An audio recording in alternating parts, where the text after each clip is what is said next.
دنیا میں کوئی بھی انسان گناہ سے معصوم نہیں ہے سوائے نبی کریم صلی اللہ علیہ وسلم کے۔ جب بھی کسی سے کوئی گناہ سرزد ہو جائے تو فوراً توبہ کرنا چاہیے اور اللہ تعالیٰ کی طرف رجوع کرنا چاہیے۔ اللہ تعالیٰ توبہ کرنے والے کو پسند کرتے ہیں۔ ایک واقعہ صحابی رسول حضرت معاذ اسلمی رضی اللہ عنہ کا ہے کہ ان سے زنا کا صدور ہو گیا تھا۔ پھر احساس ہونے پر نبی کریم صلی اللہ علیہ وسلم کی خدمت میں حاضر ہوئے اور وقفہ سے 4 مرتبہ زنا کا اقرار کیا اور عرض کیا کہ اے اللہ کے رسول مجھے پاک فرما دیجیے۔ یہ دیکھ کر حضرت صلی اللہ علیہ وسلم نے حضرت معاذ رضی اللہ عنہ کے بارے میں تحقیق کی، اور جب یہ یقین ہو گیا کہ وہ محسن ہیں اور وہ ہوش و حواس کے عالم میں اقرار کر رہے ہیں تو ان پر رجم یعنی سنگساری کی سزا جاری فرمائی، اور ان کے وفات کے بعد ان کے متعلق یہ تبصرہ فرمایا کہ معاذ نے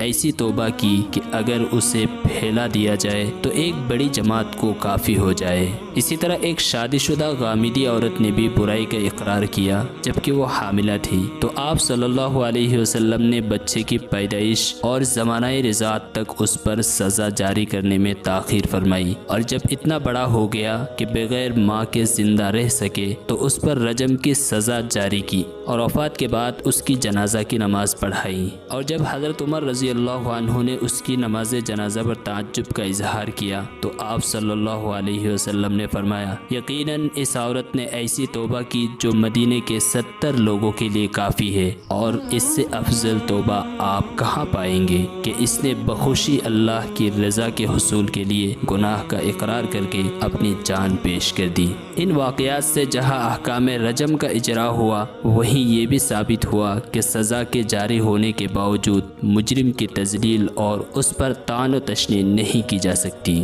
بلکہ اس کی زندگی کے خیر کے پہلوؤں کو ہی اجاگر کیا جائے گا۔ اور اس سے یہ بھی پتہ چلتا ہے کہ جب گناہ کرنے کے بعد سچے دل سے اللہ سے دعا کی جاتی ہے تو اللہ تعالیٰ توبہ قبول کر لیتے ہیں۔ ہمیں بھی اپنے پچھلے تمام گناہوں کا فوراً توبہ کر لینا چاہیے۔